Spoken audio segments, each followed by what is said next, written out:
All right, this is it. We gave y'all a chance. This is the Infinity War post-mortem, quite literally. Yep. Post-mortem. Fan addict back at doing the coffee and comics again. I'm Josh. This is Danny, and for the second time ever, this is our recording and sound guy Justin here. So, and he's gonna be our little poster child, and we're just gonna see how red we can make his face. It's probably gotten red a couple times already. It has. It's gotten really red. It's from the sun. Sure. Yeah. Sure. All right, so let's just get it out of the way. Like, favorite part of the movie. Spoiler, not spoiler. Favorite part of the movie. I like the interaction between Strange and Tony and stuff. All right. Yeah. That was good. It's hard to say favorite part because the whole movie is just like nonstop. This is awesome. This is awesome. Right. This is awesome. I don't know what to say. It's like There were so many parts. Okay, you know what? One of my favorite parts, Thor pulling off a god-like, just his god action, just starting a sun, just restarting a star. That was an act of a god. Right. Like he's always been missing that kind of feat. Like not Herculean feat, but it's that like he hasn't his hammer's done a lot of cool shit, but he hasn't done a lot of cool shit in all of his franchise. That whole visual, because when they said that we have to restart the star, and I was like, what is he going to do? And then he grabs the chain and starts flinging the ship around, and I'm like, oh, is he about to go pure God here? Right. He's about to pull God out of his ass and restart this star on his own. It's like, that is badass. That was bad. He needed, I think, even in his own movies, he didn't have that one big set piece that really showed off, like you're saying, that really just showed off that, this guy's a god.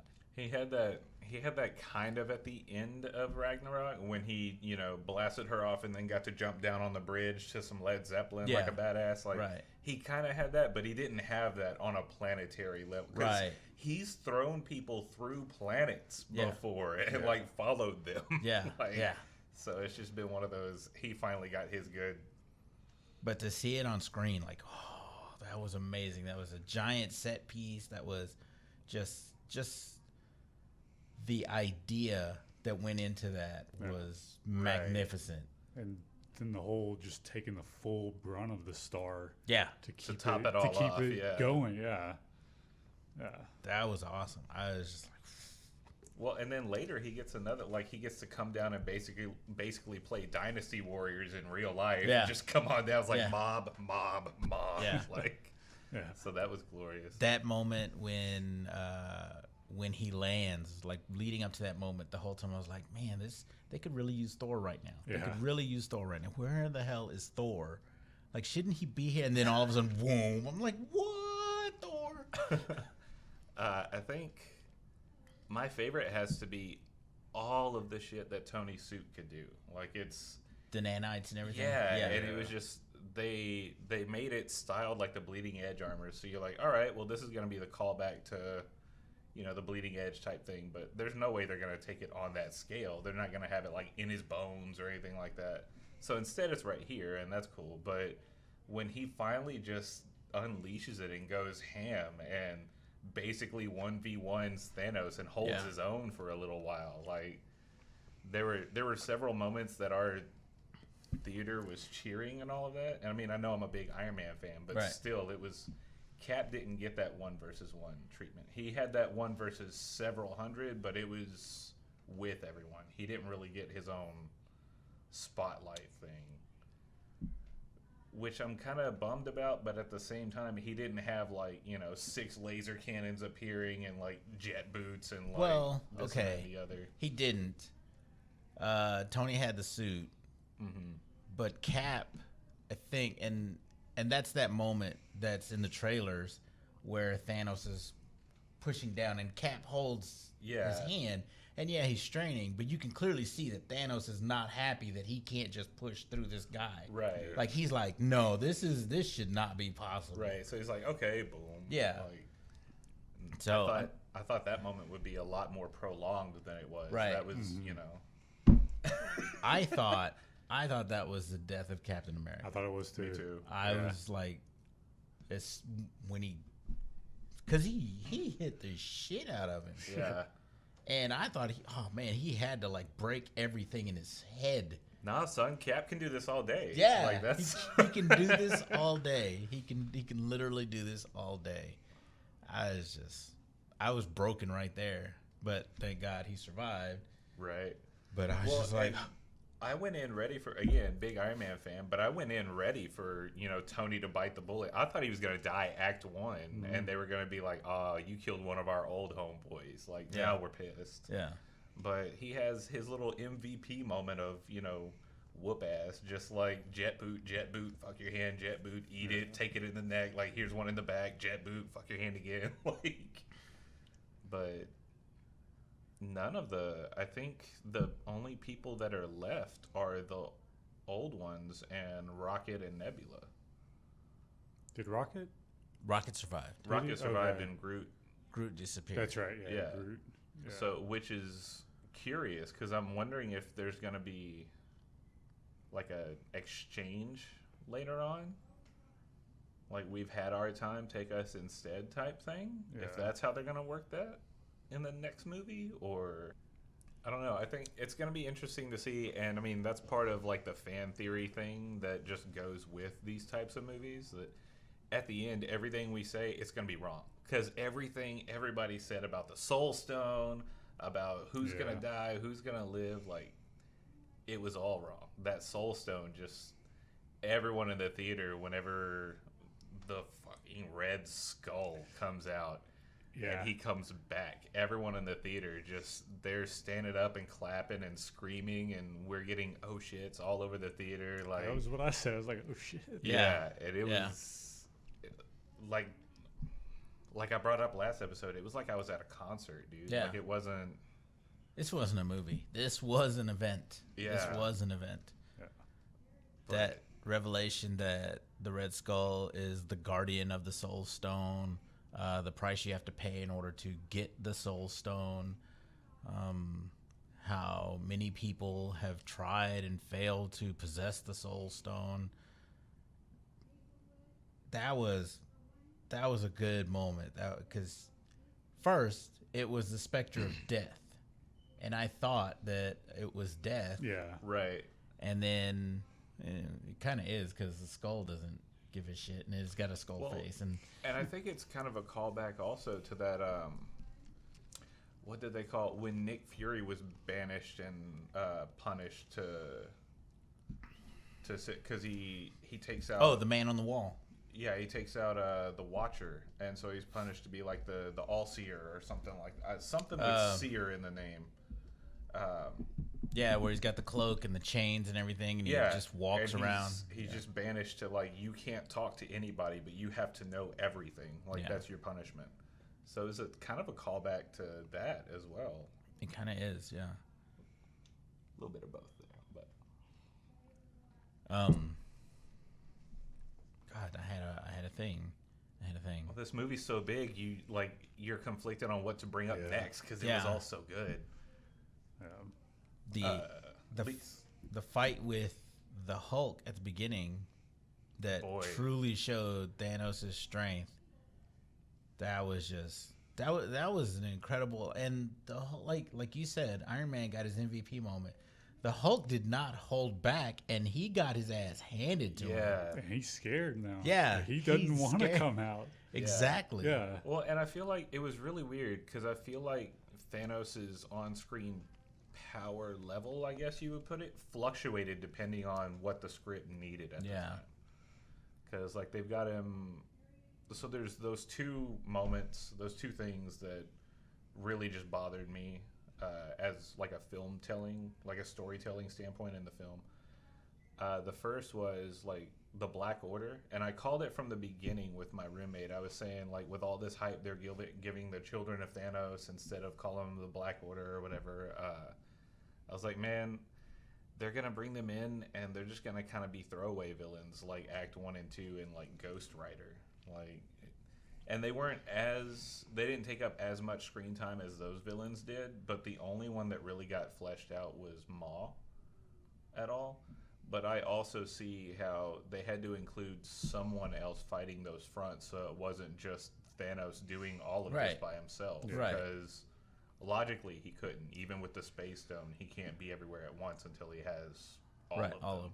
And for the longest, and I love that they created, Jonathan Hickman created the Black Order to give Thanos a front to use as an invasion front, as a kind of scare tactic, as a, you know, like his platoon that goes forth and does his, because it's Thanos, it's Marvel, it's the Marvel Universe equivalent of Darkseid. Right. Thanos shouldn't have to get his hands dirty with the trivial things. Right. But it also lets him be kind of a leader instead of just like. And for the longest, because the Black Order was created, 2012, 2014, whenever the Infinity Event came out in the comics. I want to say 2013. But since Thanos' inception in the 70s, he'd operated on his own. Right. I mean, he had Gamora, he had Nebula, but they weren't his invasion force. They weren't his minions to go out and do his bidding for him. Right. He kind of operated on his own, and that's not how he should operate. If you look at the equivalent over on the DC universe, Darkseid has Glorious Godfrey and any of the new gods that are sided with him at any given moment. Like. Granny Goodness, Calabac, the shit CGI guy they used in the Justice League movie. Steppenwolf. Steppenwolf, yeah. I mean, he's got all these generals and lieutenants that go forth in his name, in his honor. Right. Thanos should have the same, and Hickman brought that to him. Ebony Maw was his mouthpiece. He was his announcer. The word of God. Yeah, exactly. He was the prophet for Thanos. Even though they call Thanos the prophet, he was the one who presented Thanos to the masses. Right. And the others were out there to wreck shit, you know? So. Right. And your least favorite part that you were talking about earlier, it was a spoiler also, though. It wasn't like my least favorite. It was the Red Skull thing. Since I said that, I've thought about it more. I just wish they would have done more with them and stuff. Like, when I first saw the Red Skull, I was like, oh shit, why is he even here? But then I was like, oh shit, he's here. Yeah. And like, I wish they I hope they use him some more. I hope he's not just that one-off just to put him in this film. I hope he comes back in the next film or something. I just feel like if they just use him for that one time, it was just like a little Easter egg they threw in there. Right. And I didn't really like it as an Easter egg. But if they, build the story on him and stuff, I hope they do that. Yeah, I could definitely see that. And I also think that this is the stones basically trapped him there to guard that last stone. And now that someone has it, it's fulfilled. He's been released. He's going to be released from his charge. Yeah. So we'll see what happens. But I think that was also the actor that everyone thought was playing the Silver Surfer in all those rumors and all that. Yeah. That's why that was so secretive. Yeah. Because man, it's just left. I was wondering if it was the original. It's not, yeah. Yeah, and then I heard him talk a couple times, like, no, it's not him. Well, and that's why I threw it off when he first made his appearance on screen. And when he pulled the hood back and you saw the Red Skull, because he clearly didn't have Johann Schmidt's original voice. No, he had an impression and it was good. Yeah, but yeah, there was no German accent there. There was no. So my disappointing moment was there was no reconciliation between Tony and Cap before Tony went off planet and Cap went to Wakanda. Yeah. I get the pacing. I had that thought when Tony finally gets, jabbed and all that, and you're like, this is it. I was like, well, that's when that feeling set in. Right. It's like, okay, well, one of them's going to die without, handshake and all of that. Exactly. But now that's, done, I feel like they'll focus on it on the second I think one, so.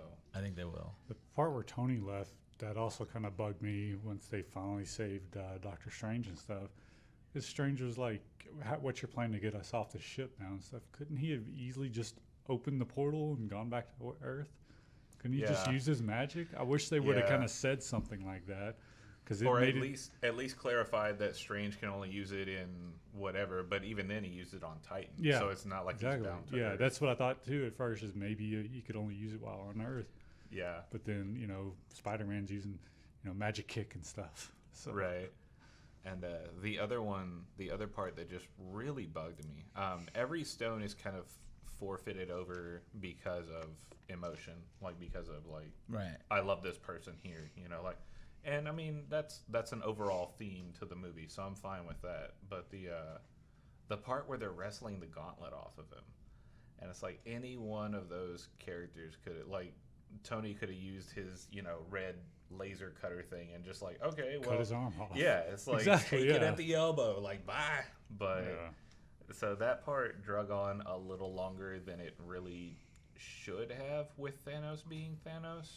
Like the attempt should have been noble, but I feel like they could have condensed that a little bit with the whole tug and struggle. Another part that bothered me on it is like right before he wakes back up or whatever, they had it off and he grabs the gauntlet. It's like that they try to build it up as a really tense moment, but it was just kind of like he could have just. Well, I don't know. I would have. So I wouldn't. You know how most people say, "Well, I could do it better," and then they don't offer a solution. Like, right. I couldn't have done the Black Order thing better, because either make them these villains that don't get any backstory, or make them generic, beefed up soldiers of the Outriders anyway. Either way, those people need to be there to get that done.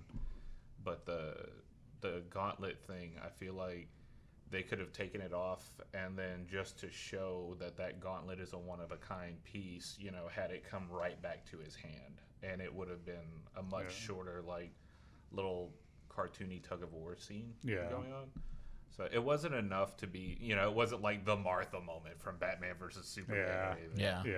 But that was just the one time in the movie at all where I was like, really? Really?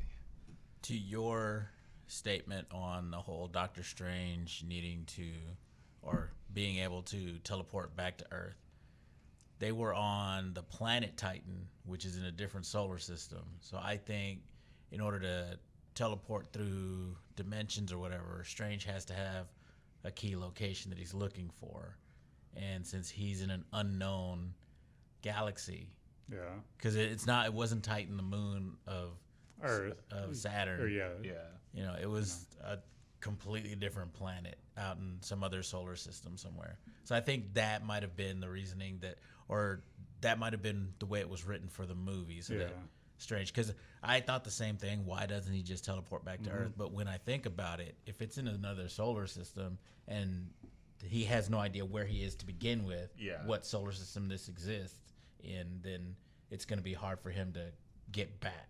But in the Doctor Strange movie, I mean, when he fought I forget the villain's name in that one. Dormammu. Yeah, he was able to go to the dark dimension because they knew there was a map in their books. Okay. Because Casselius had those pages. Yeah. So they knew that they were, because even the Ancient One was drawing power from the dark dimension. Yeah. So they had a clear pathway to there and back. Okay. So that's just my theory on it. Yeah. How that worked. So. And it's weird that those are our least favorite parts or moments or aspects, and nobody dislikes the change in Thanos' origin. Right. Like nobody I've talked to about the movie or talked with or whatever, nobody brings it up. Everyone's fine. I'm fine with it. I liked it. Yeah. Like it wasn't him with like just this, like schoolboy crush on death and wanting to do, it gave it depth, and Brolin nailed it. I actually enjoy it Yeah. more. Like I was reading the Infinity Gauntlet comic before this, and I liked it and stuff. I like how Thanos, all he cares about is showing death what he wants to do for her. He, giving her everything she's ever wanted. But I like in this that he's wanting to bring balance, and he feels like the universe is in chaos, and he's the only one that can bring the balance and stuff. They Right. made it. They made you feel something for the villain, and it's like in Daredevil, like watching Wilson Fisk's story. Yeah. Mm-hmm. Yeah. I Mhm. really felt like I could relate with him sometimes. That and is stuff. about the Yeah. closest villain the MCU's had so far to compare Thanos to. Is Yeah. Like the mentality of Kingpin. In order to make it better, I have to destroy it. Yeah. Mhm. Yeah. Well, and because everyone's had that little, like you're walking in, I don't know, like at a Comic-Con or at, just the grocery store, and everyone's had that thought at least once. There's too many damn people here. Like, Yeah. there are just too many damn people. Yeah. And so I feel like that, at least for a moment, for a glimpse, both the nihilistic and the optimistic people, can see. Like, I've had that thought at least once. Yeah. Like, this guy's going a little crazy about it, but I've had that thought at least Yeah. once. So, and the whole Gamora thing was a nice way to give him that attachment to a being without Other it being than himself. Right. well, without Yeah. it being death. Yeah. Or death. Yeah. So instead of something romantic, it's more, keeping with the theme of a lot of Marvel movies, it's more fatherly. Yeah. So, you all right? My there? dad will never cry for me that way. Let me just put that out But there. would he throw you off a cliff, though? I'm sure he would. I'm sure he would. Without hesitation. Like, he wouldn't even turn around with a tear in his eye. Maybe a tear of joy. He's like, finally. It's about damn time. You know what? I don't even need the stone. Just show me where to throw. But no, a lot of people on social media are already like, I see them, and instead of saying, "Oh, Infinity War was good," they get on. It's like, "Fuck you, Infinity War!" Like, Oh, I yeah. hate you. Like, Oh, yeah. because they just It's that meme, lie down in bed, try not to cry a whole lot. yeah, because it hits hard. Like that last 20 minutes, yeah, just well, everything starts falling apart. and I think part of it was they put Hulk in a lot of the promotional, Yeah. like running on Wakanda, and Hulk's gone after the first 10 minutes. Banner's there the whole movie. Yeah. So you keep expecting him to pop out of the Hulk Buster and have that same moment he's had in Avengers 1 and 2 where he like one shots the villain and it stopped, and none of that. Like, so He's afraid, and like the Hulk should never be afraid. right. Well, it's more of it gave the film It gave it a sense of dread. Mm-hmm. not even a sense of dread so much, but it gave the film of like, it's almost, you get so engrossed and you're waiting for something that's never going to happen, so you don't know when the ending's coming. Like, Yeah. you can't, like, sitting in the movie, it felt like maybe just an hour total, and you never knew when the actual ending was coming because of that. Right. Yeah. So it wasn't like, well, I haven't seen this part yet or this part, so there's still got to be more to, oh shit. Like, so it was great misdirection on Marvel's part. Yeah. And it was a badass solution to studios showing all the good stuff in the trailer. But it was just like one of those, oh no. And See, I read an article where in the trailer when Gamora is talking, how about Thanos with a snap of his finger will wipe out half the universe, and they show him snap with the other finger, and the article is going on about how it spoiled the movie, how people were already going to, but that was always the thing. Yeah. That's always, like, it's a 20-year-old book. yeah. And he did it in the book. And they're pulling this story from the book. And like at this point, it would be almost disappointing if he didn't. Yeah. do it. Like that's what my roommate was counting on. He was like, if Avengers 3 ends up with a happy ending, I swear I'm not going to see Avengers 4. Yeah. And Like, I mean, it just wouldn't have worked if he had, like, put the gauntlet in the ground and then a pulse of energy goes out throughout the galaxy, the universe, Right. whatever, and then people just started falling. That wouldn't have worked. It had to be that simple act of him just snapping his fingers Yeah. to show exactly what kind of power he was truly wielding. now that's another point I was going to bring up is like the what kind of power. Throughout the movies, the only stones we've really seen in their own power were the Power Stone and the Space Stone. Reality kind of did a little bit, but you didn't really, from Thor: The Dark World, you didn't really get to have a full grasp of what the Reality Stone can do. And I feel like he delivers that here. Yeah. Yes. Across all levels, from the fake collector scene and all of that, right down to I love the bubbles. They threw back to the ridiculous bubbles, and they did it in a great way. I loved when I forget the little alien with the Mantis? Mantis, yeah, when she jumps at him or whatever, and he does his little reality thing, and she just unravels. And that was like exactly like he does In the to book. his Yeah. brother in the book. Yeah, It's just like, oh, okay, she's Yeah. about to. You're curly fries. Yeah. now. Like, Yeah. have fun. yeah, He turned Drax into a Rubik's Cube. yeah. Right? Just sliced him up real quick. But I love that not only did it illustrate, the Reality Stone as to what it can actually do, but he used the stones well together. Like, I was worried we weren't going to get from...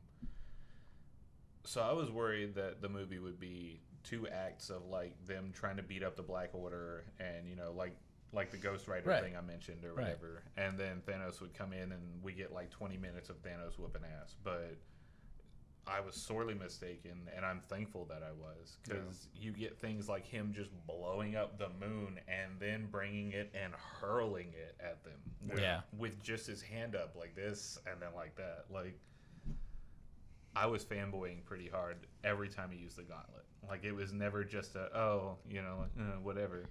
Like, towards the end in that little montage, he was just flinging people away to get the Mind Stone. But As soon as Vision, when the Scarlet Witch destroyed the Mind Stone, I was like, I don't know why you did that. He's Yeah. already got the Time Stone. Yeah. Watch. Yeah. And sure enough, he just hits rotate on the gauntlet and everything just rewinds in that, and he controlled it so that it was only just for affecting that Vision, area. It's like, man. I thought the same. Like the whole time they were talking about destroying the Mind Stone. When he got the Time Stone, I was like, no, doesn't matter anymore if they destroy it. Yeah. He'll just go get it, right. reverse time. And I love that I heard some kids like be pretty unsettled at the the effect they used for Vision's head. Like that was pretty gruesome for a PG-13. Oh, yeah. It wasn't. Yeah. It wasn't blood because he's a robot. Right. So I think that's how they got away with it. But that was an unsettling image for a young kid. Yeah. So it's Well, then just also his whole body just turning gray. You can see the life draining out of him. Yeah. right? Well, and it reminded me a lot of. This is kind of the same thing that the generation for G1 Transformers went through when they went to watch the movie. Because, this movie comes out of, like, their favorite cars, and out of nowhere it's like, all right, all your favorite Autobots, we're killing them bitches. And then you're going to watch Optimus die on the table, and he even turns gray like that. Yeah. So I was like, oh, man, this is our generation's hit him in the feels, make the kids cry thing. Yeah. Yeah. Did anyone recognize Peter Dinklage? I didn't catch him. I Did- did.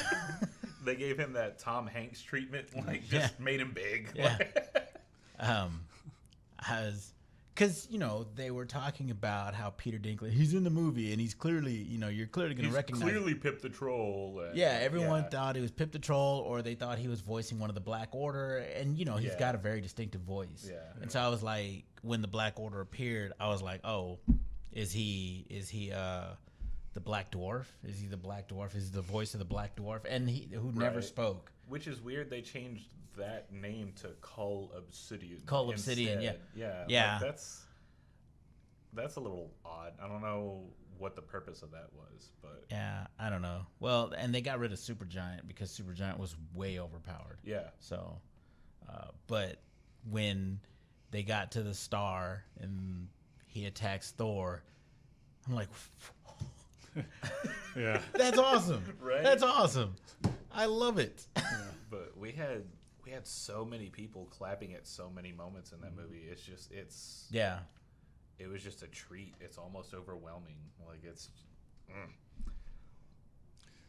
There's also like moments when you needed silence and nobody in the theater would say anything. I mean, it's Like I would expect a couple people to say something here and there, kind of like in Black Panther when Killmonger finally says, "Bury me in the ocean like my ancestors." Yeah. Some guy yells, "Man, that's fucked up." But yeah, I expected moments like that out of Infinity War, but no, when it was supposed to be silence, people weren't saying a word. Yeah. But the thing that is apparently getting a lot of people is not so much all of the character deaths, but like Spider-Man. Oh, that's when it hit me hard. Yeah, that's when a lot When of somebody people, starts having to beg, that's when I'm like, man, this is wrong. Yeah, like nobody. T'Challa was oddly calm through all of it. Like he looked a little unsettled, but he was oddly calm. He was well, too worried about everyone else. For the too. most part, I Yeah. think everyone else was calm about it, knowing that this is what they signed up for. Yeah. Spider-Man, and you know they've been through their battles. They could have gone at any point. Spider-Man, he just started. Yeah, He just started. The one that hit me was T'Challa because we just got the Black Panther. Now you're taking him away now already. you're taking him away. Yeah, this is why we can't have nice No. things. This is why we can't have nice things. But yeah, the Spider-Man one, that was because T'Challa was 1A, Spider-Man was 1B for me on the Right. death, on the scale Yeah. of death, and then Right. Bucky was 2, and he was the first one to go, and I was like, not Buck, Yeah. Not Not Bucky Buck. with the good hair. No, bro. Well, bro. and when they killed Buck, that's when you knew like shit. No one's safe. Like no. Well, yeah.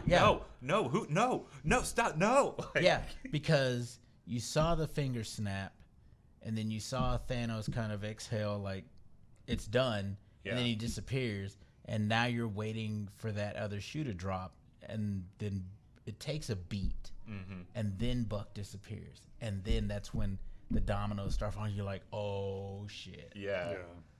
But that arm, Right.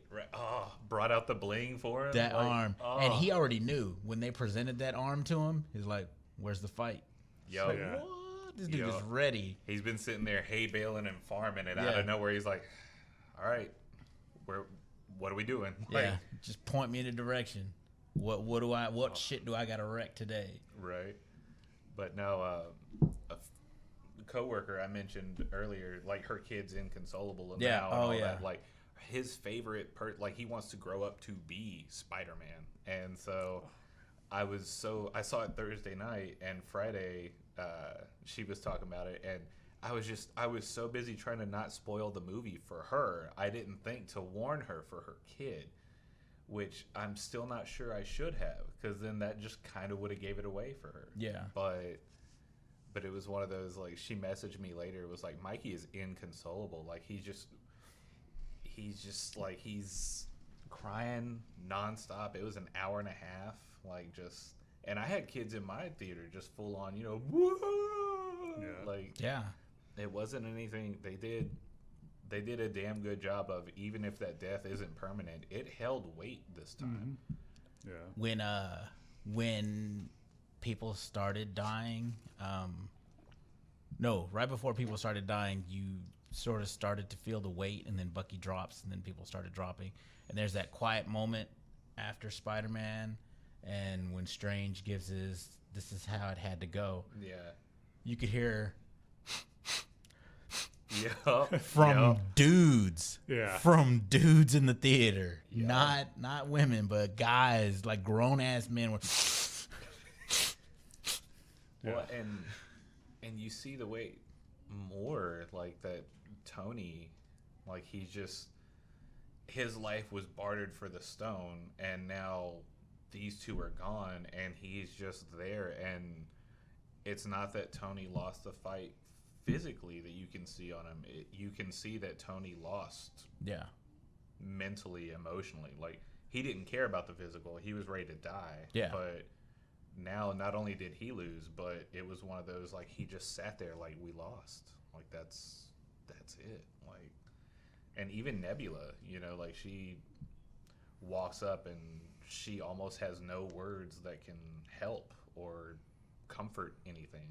Well, because I think whether it had been Nebula or Gamora, they would have, because that was Thanos' plan the whole time, and he succeeded. And they were raised to know that he was going to succeed no matter what, Right. despite all their efforts.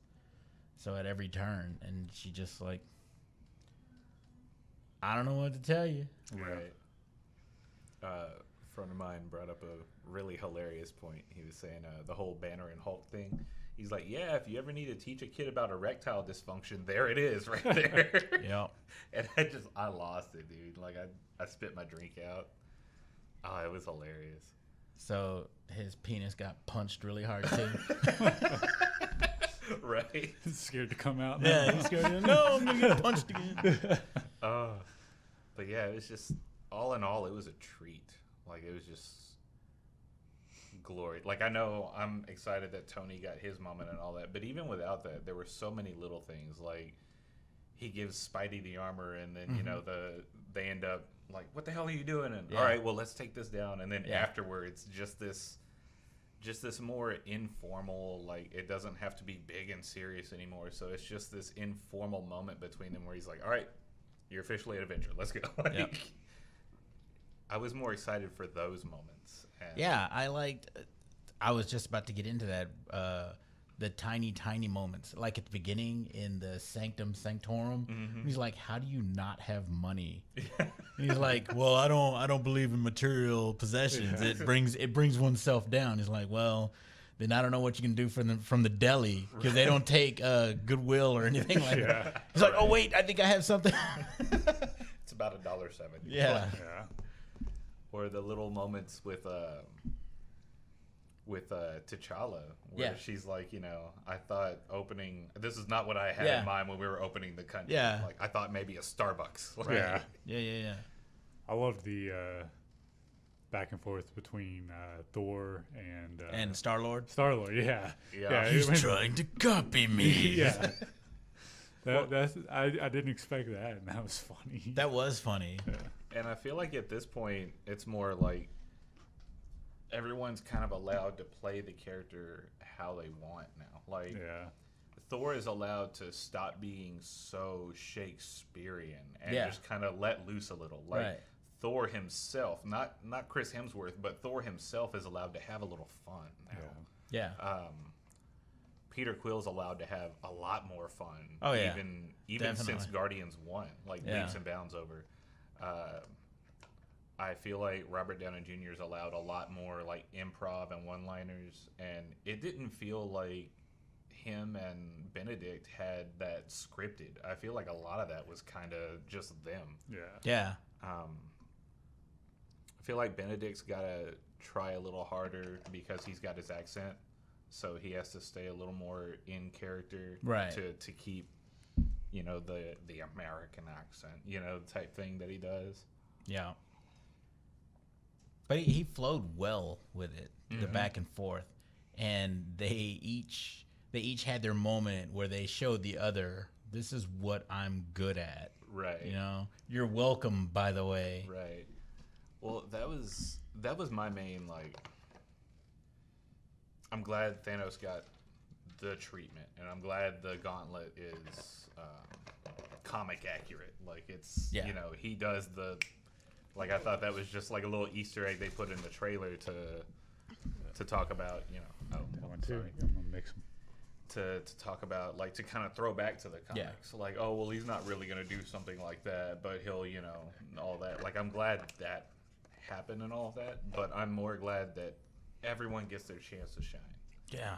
They juggled 25, 30 characters in this movie, and everyone got to, even Heimdall starts the movie on his back, bleeding out, and he gets his chance to shine. Like, he gets his last little, all right, you know, send Hulk to Earth. Only hope here. War Machine gets to be the War Machine. Like, mow down crowds, dropping Carpet napalm. bombs. Just like going ham on it. Like, he gets to clear that field for once. Like, because the last movie they kind of had him with the shock stick, and then the only explosion he caused was from Ant-Man's truck. Yeah. So Falcon gets his little, like, swoop and dives, and his drone things coming out. Yeah.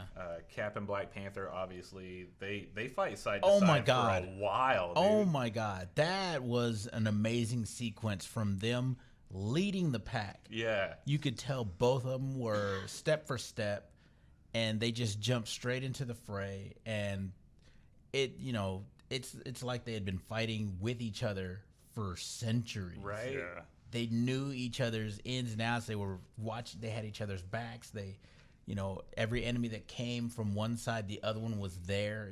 That was an amazing. Well, and I feel like it lends well to Cap's tactician side. Yeah. Because he's been like that in not just then, but even in the first team up in the Avengers. He fights in sync with Thor, going across as Cap throws his shield one way, Thor throws it the other, like his hammer the other. So I feel like if anything that he does that with Thor, and he does it with Iron Man in the first movie. Yeah. Because Iron Man even blasts the shield, and you see the lasers kind of spin out. Cap boosts Black Widow up. In Civil War, you can see the back and forth with Bucky and Cap and Iron Man. When they tag team Iron Man's ass. Yeah. But I think, not to discredit Black Panther on screen, but I think that lends more towards like Cap's shining moment. Like this is that's what he's good at. It's not that he's good at shooting lasers and taking things down. He's good at leading, and he's good at fighting with others. He's a field general. Yeah. No, that's the key thing that they've always promoted in the comics as his reason for being like the de facto leader of the Avengers, even if he doesn't have the official title. Right. When the shit hits the fan, they defer to Cap. Yeah, and even like military man War Machine. Yeah. He gets basically grounded from Ross, and he's like, go arrest them right now. He's like, yeah, I'm on it. Click. Yeah. Missed you, man. Because he knows, nobody tells Cap he's un-American. It's fucking Captain America. Yeah, he is America. Right? So that the whole thing was just so damn good. Another point I was going to bring up, I like that they kind of nerfed Vision from the start. Yeah. Excuse me. Because if they hadn't, that would have been a completely different movie. Like, Vision could have basically just cut everyone along the path in half. Like, there'd be no need for the big everyone gets their moment battle. So I know Vision didn't quite get a moment to shine, but he also had that he braces the audience for the emotional weight first. I think with being in possession of the Mind Stone, he was mindful not to be out where he could be a target. Right. So, and then when they nerfed him, because they did it twice with the shorting of his power set from the Black Order, and then while they're trying to reconnect all the synapses in the Mind Stone to separate it from him, that was obviously going to bring his power levels down anyway. But he was consciously trying to avoid being out in the field of battle in case something did happen where he could just be taken away. Right. So I like also that, they had the story of trying to get the Mind Stone out of him, but in the end it failed. They weren't able to get it out, and forget Shuri. Yeah. Just she closed down the machine because she knew there was nothing else they could do, and then he could start fighting and stuff. When they first started, I thought they were going to be able to get it out of him. They were going to save him. Yeah. And stuff, but no, it stayed in there and then lost it to Thanos. So. Right. Yeah. And I feel like he's the character I think I'll miss the most, oddly, because out of all of them, even though he's not a human, he's almost the most human character there. Like, he's... It's because he wants to be human. He kind he's of... trying the hardest to fit in. Right. He kind of has that older comic Superman vibe to him, where he's like, I haven't known these people long, but I love humans. You know, and they're... so I feel like that's going to be missed quite a bit when everything, whatever they revert or don't revert or bring back or don't bring back. Like, I don't think Vision's coming back. No. Like, Vision, Loki, Heimdall, Gamora's broken bone ass, ain't nobody, none of them are coming back. No.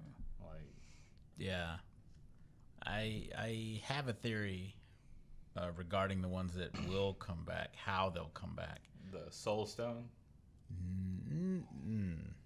No, I don't even want to get into it right now because it's not fully fleshed out. But I have the workings of a theory, the beginning, All right. parts of it. But we'll talk about it later. But so Nick Fury has a beeper.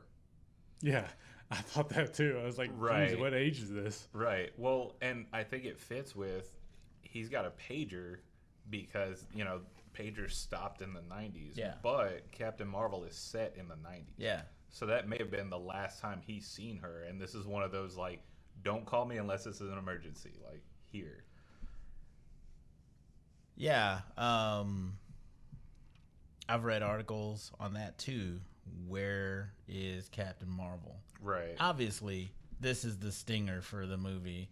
At the end of all the credits, that Nick Fury sends out a distress signal, and it's an old pager. It's got an 8-bit screen on it, and the logo, like it sends a message, and then the logo pops up in response to the message being received, and it's the icon for Captain Marvel. Yeah, and it's like one color. I can't remember if it's red and then blue or it's red and then red. blue. Got the Because she's yellow had line. She's had it a bunch of different ways. Red and throughout. blue with the 8-pointed star. Yeah, but that's on there and all of that. So that was a treat. And so, that was another one where everyone in the theater, oh shit, So she will be appearing in Avengers 4, potentially, Right. hopefully, Well, and assuredly, because there were set pics Yeah. and everything. And I hope I mean, this is, I like Ant-Man because he's a fun character, but I hope Ant-Man and Hawkeye will be, or, Ronan instead of Hawkeye. Yeah. I hope they'll be appearing in Avengers 4 because there were also some set pics of, what's his name? Yondu, the actor for Michael Rooker. Michael Rooker, yeah. There were also some set pics of him, and he came dressed in his full stuff to throw people off and say, oh, they're bringing back Yondu, someone's going to revive him and all of that. And, right before the release, James Gunn was like, all right, guys, I do got to clarify. He's not there. Like, he's not alive. He's not, like, sorry, but, this is to throw you guys off. Like, Everybody is, or not everyone, but people are speculating as to what Avengers 4 is going to be. And I think it's going to be a combination between the conclusion of the Infinity Gauntlet, where everyone comes back, right. but Avengers Forever, the Kurt Busiek, Carlos Pacheco story. Oh, okay. Where they had Avengers from different eras, different timelines, and everything. So they had past Avengers, current Avengers, and future Avengers, and they all came together as one group. Because looking at the set pics, obviously some of those uniforms are from 10 years ago, right? 6 years ago, whenever the invasion of New York took place, right? So well, and that was one thing also is a lot of people think the Ant-Man sequel is going to take place partly in the invasion. It's going to go backwards through like a little microverse or something. Yeah. So, but I thought it was kind of cool that they were like, oh, well, Scott and Clint both left to do whatever, because that just gives you that whole, like, the whole Arrow special. Like, they work as a little team. So that had to be a fun little thing. Yeah. Hopefully we'll see that scene, but. Hopefully. What else was there? Man, there was so much. Right? Like, you keep racking your brain trying to bring something up because you're just like, is it this? I've talked about this. I haven't talked about... No, I've talked about this, but... I love how... and, it was in the background, the evolution of Teen Groot to a hero. Because he was very, I don't want to be part of this. I don't want to do anything. I'm just hanging out. And then... Because...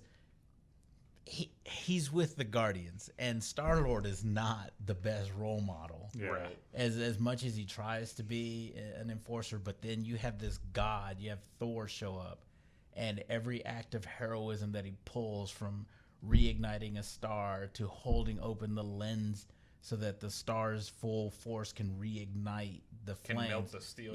Melt the steel down, to creating the Stormbreaker and that clicked for Groot. Like, oh, these guys are real heroes, you know? Right.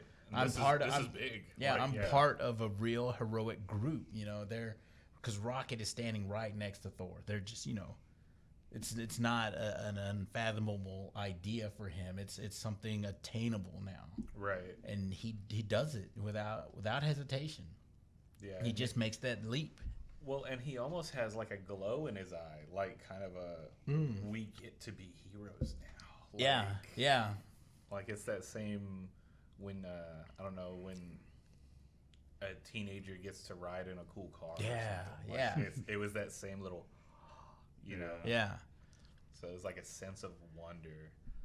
I think that's what a lot of the movie brings, is that sense of wonder back. Like it brings in that epic storyline, and I think a lot of the younger people going to see this, this is the first time they've had a story on this scale. Yeah. Like it's we had like when we were growing up, we had like of course we had the comic books, and Right. they've always been on that scale. But as far as movies, the bigger stories we had were like Never Ending Story or Last Starfighter. Maybe that was a big one when I was a kid. We haven't had anything that takes place across just like planets and galaxies, except Star Wars. You know. Yeah, I was like, there's a little. Yeah, that little indie flick named Star Wars yeah. that came out a few years ago. Yeah. So, But I think even then it captures. even then, it was one set of characters. Mhm. It wasn't a group. This group of characters plus this group of characters plus all these other tertiary characters put into one gigantic set piece. Right. Exactly. So. But I'm thoroughly satisfied with it. The Yeah. whole giving Thanos, instead of obsessed with death, he's obsessed with balance. Like, Yeah. I love that, because I don't think making a concept into a physical form, I don't think the MCU's there yet. No. They've gotten to where they can finally get away from realism and away from New York. Like, They can introduce magic and gods. right. Yeah. But I still don't think the MCU is there yet for the overall movie audience. Right. For Yeah. something like that. I think Red Skull prepped them though. And I'm looking forward to Bucky having to fight Red Skull at some. That's point in gonna be. time. Oh yeah, that's gonna be At awesome. some point in time. I'm gonna get that arm. That was another thing, is like they acknowledge their audience, because that Yeah. as soon as Guardians 1 came out, the whole like, I need that man's arm, Yeah. that's been a meme for like 6 Yeah. years now. Well, he had the eyeball. He Yeah. still had the eyeball. Yeah. And I was like, oh. And then when he told him, like, you should have watched that first. Yeah. But I love that they acknowledge their audience on little things like Yeah. that. Like, we're gonna make him joke about the arm, because that's been all over the internet for like 6 years. Yeah. Yeah. Like, I think the only other time that's happened was like in X-Men 3. The one good part of that entire movie was, I'm the Juggernaut, bitch. Like, Yeah. Anything else? Anybody else? Anybody else? Yeah, anything else? I think if we do it, we're just gonna keep fanboying. I think so. Harder. I think so. And harder. My shorts are already tight. Like, I want to go see it again today, but no Yeah. tickets. Like, you You can't buy a cannot seat get right now. tickets, That's yeah. it. You cannot get tickets. So, well, I guess we'll wrap it up. It was a fantastic movie. If you're gonna go watch it again. Yeah, if you watch this episode without seeing it, like, props to you. Yeah. Or you hate us and Yeah. you hate everything we like. One or the other. It's all right. It's cool. Yeah. Either way. But go watch it again and let us know what you think about it. And if you'd like to I'm just kidding. Right. No, something community, something donate. Yeah. But no, like, if you hated the movie, we want to know why. Yeah. Like, I've got a couple of friends that already, they already voiced how much they hate the movie. We want to know why. Like, talk with us. Yeah. The goal is to try and eventually do this live so we can talk with all of you guys. Yeah. So, Well, from Coffee and Comics and Fan Addict, I'm Danny, Josh, Justin. We'll see you guys later. should we